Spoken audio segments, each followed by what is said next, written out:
បងគ្មានសំភារៈនិយមលយដូចគេម្នាក់ខ្ញុំប្រើអូប៉ូមើលខ្លួនឯងទៅមនុស្សថត iPhone តែប៉ុណ្្នឹងឲ្យមើលថាប្រើអូប៉ូទៀតបងគ្មានសំភារៈនិយមលយដូចគេ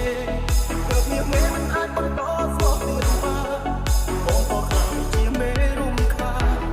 អង្គសិនត្រង់នេះអំណាចជាសង្សារទោះយ៉ាងណាយើងធ្លាប់ជាសង្សារគ្នាយូរហើយទោះយ៉ាងណាបងមិនដែលធ្វើបាបនឹងបងនៅសុខសុខមិនក៏ដកខ្លួនបងនិយាយចាំបង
ជាមេរំខាន